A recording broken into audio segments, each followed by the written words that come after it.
This is Matt Neese from Wellspring, and just wanted to give you guys an update of what's going on in Austin right now. Sorry, I know I look kind of rough.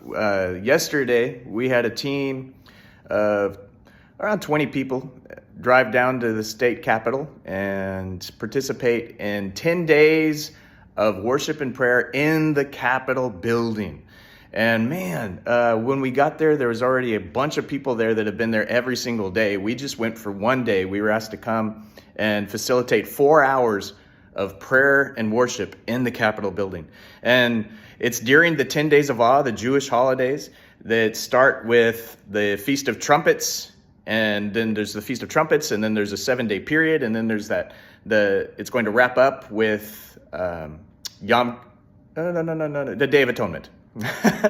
And so we got during this 10 days of awe, we have these 10 days that are awesome, and they're happening all over our country. In the state capitals all over the country, there have been people gathering and praying and fasting and worshiping for 10 days at the Capitol.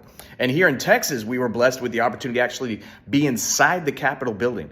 And so during the weekdays, they've been in an auditorium with worship and prayer happening, and it's happening from in the morning till the evening, and they have it broken in each day into 3 chunks. And so we had the chunk yesterday from 12 to 4. But yesterday, they moved us out of the auditorium, and because there was a meeting of our government leaders that was taking place, but they put us in the room right below them. And we were below their meeting, worshiping and praying nonstop for 4 hours. And we weren't holding back. And you could hear us. You could hear the sound of worship reverberating through the entire Capitol building, through all the halls.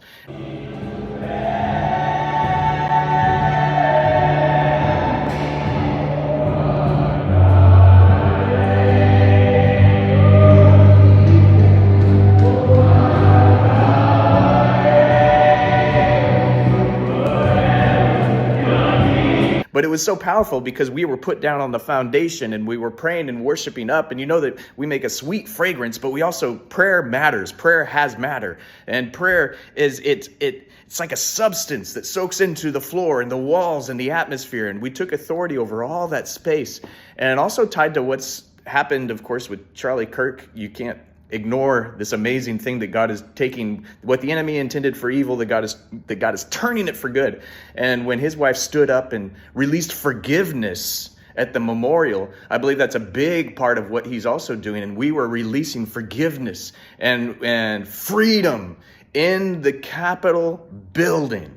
What an amazing opportunity. That's going to continue till, I believe, the 2nd of October. So keep praying for Austin, praying for our capital, praying for our state. There's been so many prayers and ministries. And I want to encourage you also that praying is plowing. Everything that we're seeing going on in our nation and our state, it's because of the faithful ecclesia, the church, the body has been making kingdom decrees of faith and plowing the ground and preparing the way for the greatest awakening we've ever seen.